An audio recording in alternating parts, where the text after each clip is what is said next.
Hello, my name is Brinda Rajaram and I'm a teacher of GCSE Engineering and an AQA associate, and I've been asked to speak to you about the rationale behind assessment in our subject. Hopefully, you will have already seen our What Makes Good Assessment videos about the principles of assessment, which cover concepts such as validity and reliability and what those terms mean. In this video, I'm going to talk to you about how those principles apply in engineering. This presentation will focus upon question types, the use of language, context and imagery, and the mark scheme. However, before we start, let's have a quick recap of the structure of our exam, which is set to address sections 1 to 6 from the specification. The examination paper accounts for 60% of a student's overall mark for the qualification and starts with several multiple choice questions that allow us to test a student's breadth of knowledge and the application of their practical engineering skills. As the examination paper progresses, there are a number of short answer questions. These assess in-depth knowledge, including calculations, and extended response questions that draw together elements of the specification, including 8 mark questions, which are typically the highest mark tariff on the paper. Question types. As GCSE Engineering makes use of a range of question types to fully test a student's ability and allow them to showcase what they know and can do, it could be helpful to talk through each question type individually. Here, 3 types of questions are shown, all of which are used in GCSE Engineering. Do you know where in the question paper they would most appropriately be used? A clue is to look at the marks available and the command words that are being used. These provide indications into the type and sometimes depth of response that is required from students. The 3 question types on display are a multiple choice question, which are included at the outset of a question paper, a short answer question, which is found after the multiple choice questions, and others are throughout the paper, and finally, an extended response question, which is usually found towards the end of a question paper. Let's talk through each of these, beginning with multiple choice questions. Multiple choice questions are notorious for being difficult to write, but when designed well, they can be used to cover a wide sample of a given topic area in a short amount of time, as in GCSE Engineering, and can validly test recall and application of knowledge. We believe multiple choice questions are a great way to start the GCSE Engineering examination paper, as they can feel more accessible to students, which can build their confidence as they progress through the examination. On this example taken from June 2023, it shows the separate parts of a multiple choice question. Firstly, the stem presents the problem, question, or an incomplete statement to be completed.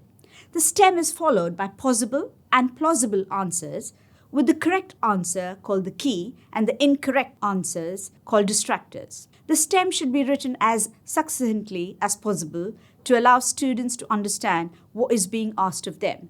As with all questions, any unnecessary information in multiple choice questions should be removed and the wording should be unambiguous. Using multiple choice questions in the classroom. When teaching, multiple choice questions are fantastic to use in the classroom. As imagine that in your previous lesson, you taught testing methods from section 3.4.2 of the specification, and you wanted to quickly check your students' understanding or recall of this. You could use a multiple choice question like this, one from June 2023, to effectively assess your students' knowledge and iron out any misconceptions, as well as preparing them for this style of question in the examination. Furthermore, a question like this can also be used as a stimulus for further discussions around this topic and as a quick revision exercise. A good way to understand what makes a good multiple choice question is to consider one which requires improvement. With this in mind, please have a look at this multiple choice question on screen and consider how it can be improved. Please pause the video here to review the question and start the video again when you have identified issues with it.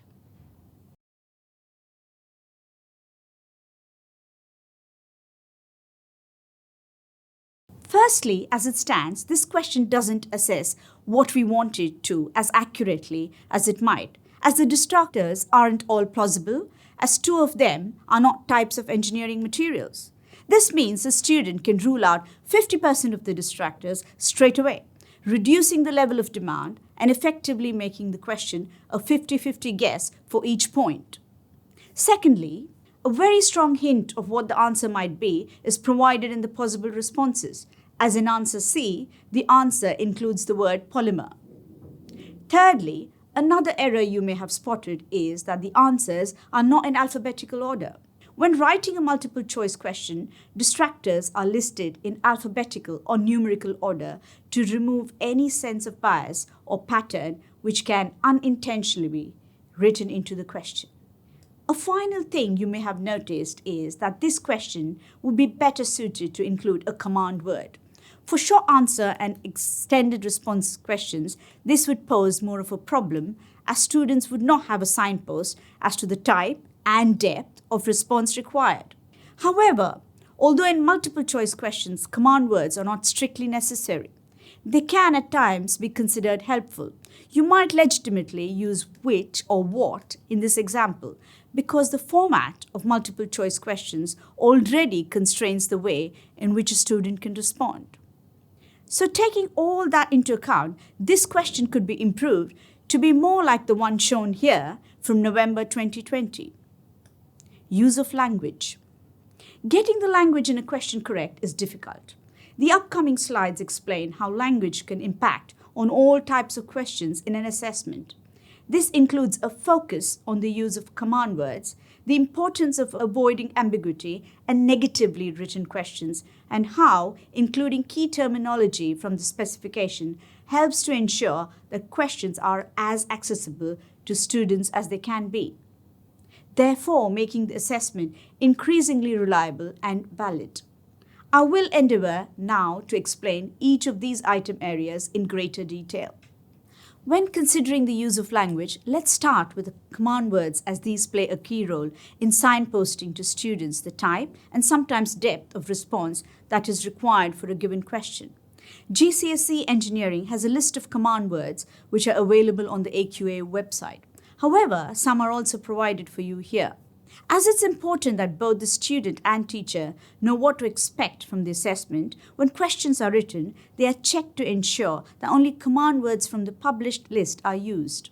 This is to provide consistency within the examination papers and to avoid confusing students by using terminology they are unfamiliar with in a GCSE engineering context.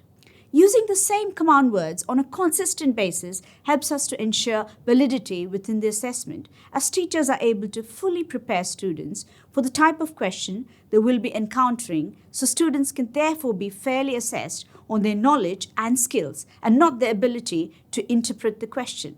If and when you write your own assessment material, it is essential that the correct command words is used. Students need to be familiar with them and to have the opportunity to practice answering questions that use the common command words in the GCSE Engineering examination paper. If the command word is wrong, it leads to significant problems such as the one outlined here, which asks a student to describe a finish used on metals.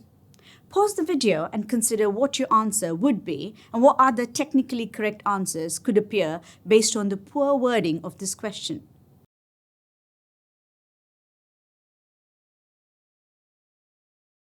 The command word describe suggests that detail is required in the answer, but how do you describe a finish? A response could be paint comes in a tin and can be brightly colored and quite thick in texture. Alternatively, you could describe how a finish is applied to metal, but that isn't what the question requires, given that only one mark is available.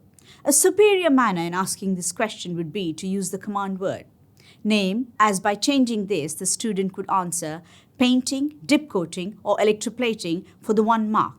This is much more straightforward, and the student isn't left guessing whether they have described the finish correctly for 1 mark. Teachers should ensure that students are familiar with the list of command words linked to the GCSE Engineering specification. Students need to have a clear understanding of what is required based on the common command words so that they are fully familiar with them. When you write your own assessment materials to use with your students, it is essential that the correct command word is used. Students need to be familiar with them and to have the opportunity to practice answering questions or use the common command words in the GCSE Engineering examination paper. Here, we have a similar question from the June 2023 paper. In this, command words is name rather than describe, thus reducing the ambiguity in the questions and allowing for a clear list of possible answers from the specification. Good assessment material avoids ambiguity. The use of language is a key area that can be problematic for students. It can be a barrier to success despite their understanding of the subject content. A question needs to be explicit in what it is asking and what knowledge and skills it is aiming to assess. This is particularly true when it comes to writing a multiple choice question. It is important that there can be no other possible right answers. If more than one answer could be correct, then marking that question becomes problematic.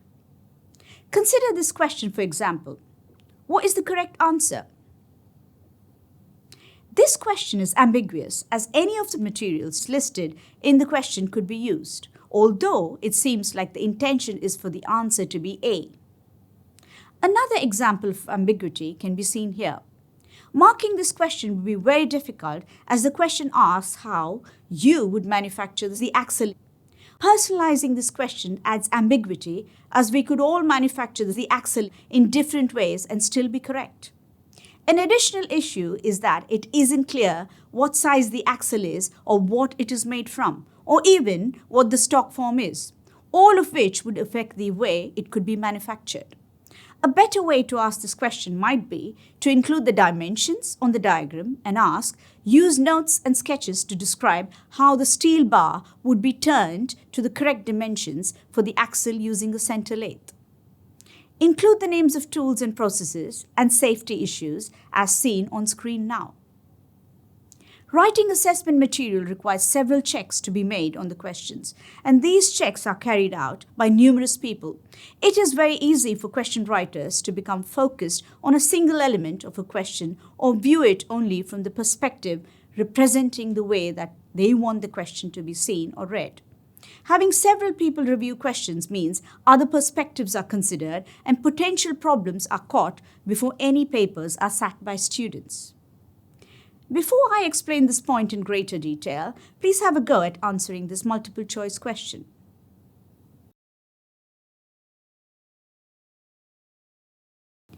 Reread the question and check your answer. Did you pick A? I imagine many of you did. However, some may have fallen into the trap of not reading and comprehending the question fully and therefore focusing upon the words stock form and metal, and assumed as to what the question is asking without noticing the word not. There'd certainly be more chance of this if it were one question amongst many, as when we read questions quickly and under time pressure, we tend to skim read the information. For a question to be well received by the reader, it needs to be easily understood. For this reason, we try to avoid using negatives in the question stem such as not. However, when we believe there's no better way than this to ask a question, we will always embolden the word not, as on screen now. Key terminology. Another way to avoid confusion and ambiguity is to use phrasing and vocabulary from the specification. Assessment materials tend to use the exact vocabulary from the specification to ensure all students attain fair access to the question. Have a look at the question. Can you alter it so that it uses key terminology from the specification? You may choose to pause the video to give yourself time to consider your answer.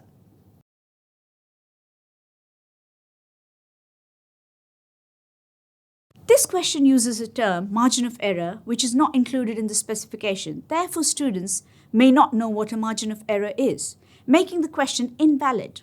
The relevant terminology taken directly from the specification is tolerances, and therefore using this terminology, as seen in the second box, will allow better access to the question.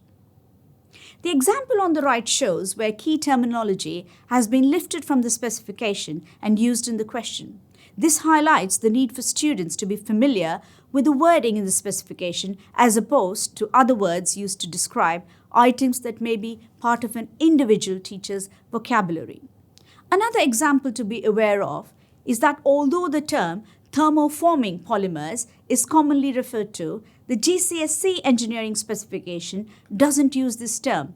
Instead, it uses the term thermoplastics. So this is the vocabulary we would include in our question papers. Accessibility. When discussing the use of language in exam papers, accessibility is crucial.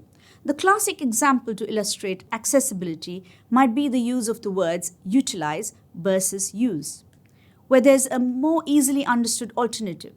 We always try to use it. A student is more likely to understand what to do if we say use the data provided rather than utilize the data provided. At AQA, we write questions succinctly by removing unnecessary language and limiting the number of ideas expressed. Words that are fundamental to the meaning of the question are sometimes emboldened. With accessibility in mind, are you able to cut the number of words included in this question while still retaining a clarity within the instructions?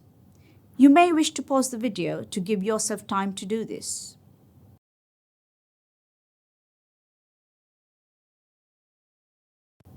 Perhaps the easiest way to simplify this question is to remove the entire question stem, as it isn't adding anything else to the question. If removed, the question, explain the function of cams in a car engine, remains clear and does not contain any superfluous information, so is therefore increasingly valid as it assesses a student's knowledge in engineering rather than their comprehension of a question. It's not just language that needs to be considered in GCSE Engineering to ensure assessment is accessible to all. Have a look at the question shown here. Pause the video to consider why might this question be difficult for students to access.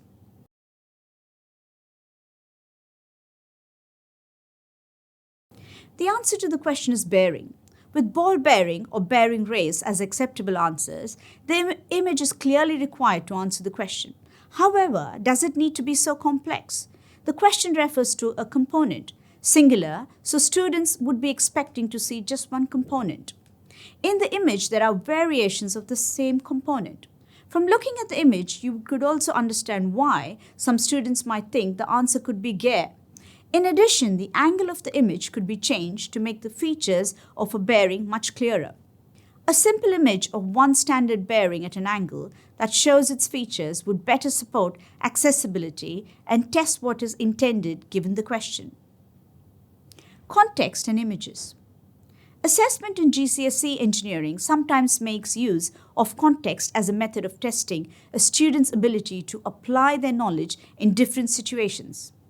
Context can also make a question more accessible to students, as it gives them a real-world scenario through which to apply their understanding and may act as a cue to help them start their response.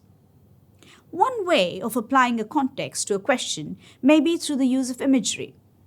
In this example, the image provides a clear indication as to what the system is and what it is for. There are many different forms of keypad secure entry systems, and therefore it supports the question stem by providing specific information so all students focus on the system as shown. This also supports consistency in the assessment, as is the case here. The image needs to be clear and not contain irrelevant information which could lead students down the wrong path. Sometimes component or product images are used so that students can visualize the types of materials they are made from, or to see the form of the object so that they can decide how it is best manufactured, for example. Here, students are not being tested on their ability to identify the actual mechanism that is being used for the sliding gate, as it can't be seen. The sliding gate is a technical context that allows them to consider and choose a mechanism that would be suitable, which requires application. A rack and pinion or crank and slider may be suitable here, and therefore the context and image in this example allows students to show their knowledge and understanding of how an appropriate mechanism operates. This example shows how a diagram can be added into a multiple choice question. Here, the student needs to refer to the image to consider the features of the toy brick. Through doing so, the student can then be able to make a decision about what process would be used to manufacture it. This is another example of where the student needs to apply their knowledge and understanding to a visual context. By reviewing the visual context, in this case the toy break, the student can identify the key and discount the distractors. In this case, the image is again clearly required to answer the question. Questions that use images, however, should be used with caution, as they can introduce problems into examination questions. Information that is provided but is not required can mystify and mislead students. Students may forfeit time and marks by trying to decipher material that is not relevant to answering the question.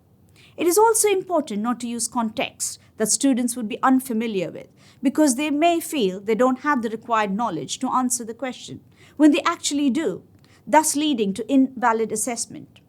An example in GCSE Engineering could be using engineered components or products that are bespoke or unusual, and that any 14 to 16-year-old student is unlikely to have ever seen. The use of imagery should be carefully considered. Sometimes it's tempting to add an image into the assessment to break up what can be very text-heavy examination paper. However, if you're not chosen correctly, images can both disconcert and distract students. Have a look at this adapted question from a GCSE Engineering examination paper. This question did not originally include a supporting image, as it didn't need it. By adding in an image of a ladder, nothing here is assessing the student to answer the question. In fact, it is likely to mislead them, as the image is showing a metallic ladder, when the question response requires a non-metallic material. This example is similar. Adding a generic image of a buzzer isn't necessary, as it doesn't help the student to answer the question. The question is asking for the name of a different audible output device other than a buzzer, so an image only adds to confuse rather than support the reader. The addition of an image to this question and the previous example, including the ladder, shows how the use of images can influence and mislead students instead of helping them. If images are to be added into an assessment, it must be necessary, helpful, or both. Other examples where context and imagery are used in GCSE Engineering assessment can be seen in the maths questions. Writing the maths questions with an engineering context is an off-call requirement, so we can't simply test the maths in isolation. These questions can sometimes prove more challenging for students, as applying their knowledge and understanding of maths to a real-world engineering context adds to the overall demand of the question. We can, however, provide scaffolding for students where we break the task down into smaller steps that are clearly signposted and follow a logical sequence. This can mean splitting up the information in a question, such as displayed here. In this example, the diagram supports the question, as it includes visual information about the dimensions or size of an engineered product. Having this shown visually will support students to more readily access the information and understand what is being required from the question. The mark scheme. Alongside the examination paper, the mark schemes are crucial as they contribute to ensuring reliable assessments. A mark scheme is developed alongside the examination paper. Before the final wording of a question is decided, the mark scheme is structured to ensure that the focus of the assessment is rewarded correctly. It's the same as planning a lesson. Teachers know and understand the objectives of their lesson before they design the specific content and activities as ways to deliver and achieve those objectives. The wording of the mark scheme is critical and needs to ensure that it will allow students to be credited for their correct responses, even if they are not the answers that were originally anticipated. It goes without saying that the mark scheme and examination paper should match up. It is important that it's clear in the question what the marks are being awarded for. A student should not be penalized if a question has not explicitly asked for something, and they should be credited for things it has asked for. In GCSE Engineering, we use both points-based mark schemes, as seen on the screen here, and levels of response mark schemes, which we will come to next. Points-based mark schemes are where marks are given for correct points made by a student. Correct answers are clearly defined, and each correct point made directly corresponds to a mark. Points-based mark schemes help students to immediately understand why the answer achieved or failed to achieve marks. It is important to note to your students, however, that the points listed on a points-based mark scheme are usually indicative content only, as seen in the example here. Any other valid answer to a question will always be accepted. The other type of mark scheme we use is the levels of response mark scheme. These mark schemes, like the one on screen now, are broken down into levels, each of which has a descriptor. The descriptor for the level shows the average performance for that level. Like for points-based mark schemes, indicative content is also provided beneath the level of response grid as supporting guidance only. This type of mark scheme is better suited to unconstrained questions where students have more freedom in how they respond. In GCSE Engineering, we typically use them for Assessment Objective 3 extended response questions, as it allows examiners to mark students' responses holistically and to credit a wider range of responses. When using levels of response mark schemes, examiners first identify the appropriate level. This is done on a best fit basis. They then decide on the marks given within the level. The focus of level of response mark schemes is on assessing the quality of a student's response rather than assigning a mark per correct point, as with points-based mark schemes. The level descriptors can be difficult to word in a mark scheme, as they need to be detailed enough to guide an examiner and ensure that all suitable responses, including those that were predicted and those that were not, can be assessed fairly, but also not so detailed that they become unwieldy and difficult to apply. Examiners develop a common understanding of the differences between the levels by reviewing and discussing a range of student responses. Teachers should use these levels of response grids with their students to show how their work will be assessed. It is useful to share mark scheme with students so they can judge the level of their own responses, meaning they can then understand how to improve their answers and examination technique. Self-assessment remains a highly useful tool within the classroom to prepare students for their GCSE Engineering examination. I hope you have found this session useful and that it has given you some ideas for creating your own quality assessment materials for use with your students. If you have any further queries, please feel free to contact us at engineering@aqa.org.uk. And remember, the numerous useful GCSE engineering resources are available on the website or via our centre services. Thank you.